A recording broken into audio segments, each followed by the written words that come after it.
The best investing advice I ever got. Don't look at stock prices daily, be surprised in 10 years. On a day-to-day basis, Mr. Market can definitely be pretty moody. Stock prices fluctuate up and down each minute, sometimes dramatically. Investors, these short-term fluctuations aren't of much concern to us. Instead of checking the price of stocks every day, be surprised in 10 years at how much you've made. Live off one income, invest the other.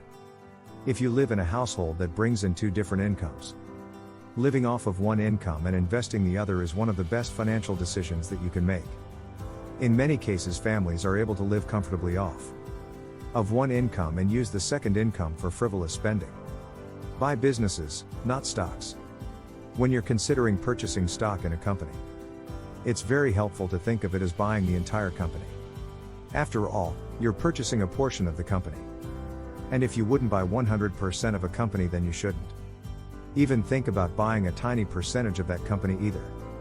Approaching investing as if you were purchasing the entire company. Treat all investments the same. Investments can take many different forms, from stocks to real estate and everything in between.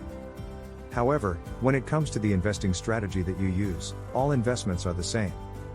An investment is something that makes you a good return in the long run. Purchasing a house or investing in a small business that you start should be approached with the same strategy that you use to invest in companies. The best investment decision is usually no.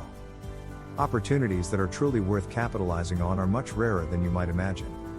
That's not to say that they can't be found, or even to say that they can't be found on a regular basis. Finding a company that is actually worth investing in takes time, research, and patience. With this in mind, the best investment decision is usually going to be no. If you're going to be a successful investor, you have to get comfortable with the idea of investment.